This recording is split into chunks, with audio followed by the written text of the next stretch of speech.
Brother ఏం పేరు? షేక్ బాషా అండి నా పేరు. ఎక్కడ ఏ కాన్స్టిట్యున్సీ? మాది నార్త్ కాన్స్టిట్యున్సీ 44th వార్డ్. అవునా, ఈసారి ఎవరు పోటీ చేస్తున్నా తెలుసా? తెలుసండి, విష్ణు కుమార్ రాజు గారు, కూటమి అభ్యర్థి కేకే రాజు, వైఎస్ఆర్సీపీ కాంగ్రెస్ పార్టీ. అవునా, ఈసారి ఎవరు ఓటేసి గెలిపించుకోబోతున్నారు మీ నార్త్ ప్రజలు? మీ ముస్లిమ్స్ అందరూ ఎవరు సపోర్ట్ చేయబోతున్నారండి? ఒక ముస్లింసే కదండి, మొత్తం నార్త్ అంతా కూడా మీకు క్యాప్షన్ చెప్పారు, నార్త్ చూపు కేకే వైపు అని ఒకటి ఉంది.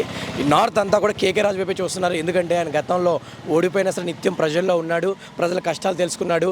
నిజంగా వేరే పార్టీ వ్యక్తి కూడా ఆయన ఫేస్ చూడగానే, నిజంగా గుర్తు చూడగానే కేకే రాజు గారికి ఓటేస్తారండి. అవును, ఎందుకు వేయాలి? ఎందుకంటే గతంలో విష్ణు కుమార్ రాజు కూడా ఎమ్మెల్యేగా పోటీ చేసి గెలిచారు. ఆయన కూడా ఈ ప్రాంతం మీద మంచి పట్టు కానివ్వండి, లేదా గతంలో ఓడిపోయిన సింపతి కానివ్వండి. ఈసారి కూటమి 3 పార్టీలు కలిసి వస్తున్నాయి కాబట్టి ఆయనకి ఎలా ఉన్నాయి విజయ అవకాశాలు? చాలా మంచి క్వశ్చన్ అడిగారు సార్. ఇప్పటివరకు లేని విష్ణు కుమార్ రాజు ఒక 2 నెలల ముందు సీటు వస్తుందా రాదా అని కన్ఫ్యూజన్లో ఉండి, ఒక నెల క్రితం డిక్లేర్ అయిన తర్వాత వచ్చేసి కేకే రాజు అది, కేకే రాజు ఇది అని చెప్తున్నాడు. కానీ కేకే రాజు గారు నెక్స్ట్ సీటు వస్తుందో లేదో తర్వాత సంగతి.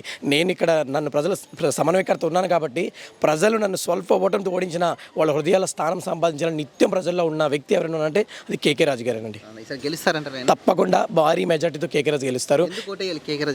ఈ రోజు మీరు ఉత్తరం నార్త్ నియోజకవర్గం మొత్తం చూసుకున్నా సరే ఒక్క అభివృద్ధి కార్యక్రమం పలానా లేదు అని చెప్పలేదు.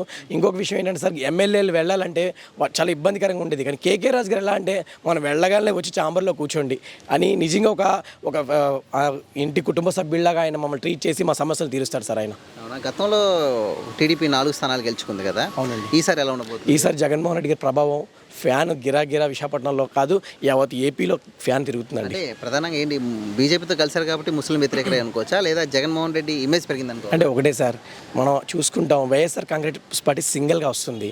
కానీ ఈరోజు అంత స్ట్రాంగ్ పార్టీ స్టేట్లో టీడీపీ, సెంట్రల్ బీజేపీ, జనసేన, ఈ 3 వచ్చి మళ్ళీ జగన్మోహన్ రెడ్డిని ఆ పక్కకు తప్పించి మళ్ళీ వాళ్ళ అరాచక పాలన, రాక్షస పాలన చేయాలని ఒక ఆలోచన ఉంది. కానీ ముఖ్యమంత్రి జగన్మోహన్ రెడ్డి పేదవాడి గుండెల్లో ఉన్నారు సార్. ఈరోజు గ్రామ సచివాలయాలు కానీ, వాలంటరీ వ్యవస్థ కానీ, అలాగే ఈ మిగతా సంక్షేమ పథకాలు కానీ ప్రజల హృదయాల్లో జగన్మోహన్ రెడ్డి గారు ఉన్నారండి. సో దానివల్లే ఫ్యాన్ స్టేట్ మొత్తం తిరుగుతుంది. గెలుస్తారంటారు? తప్పకుండా అండి.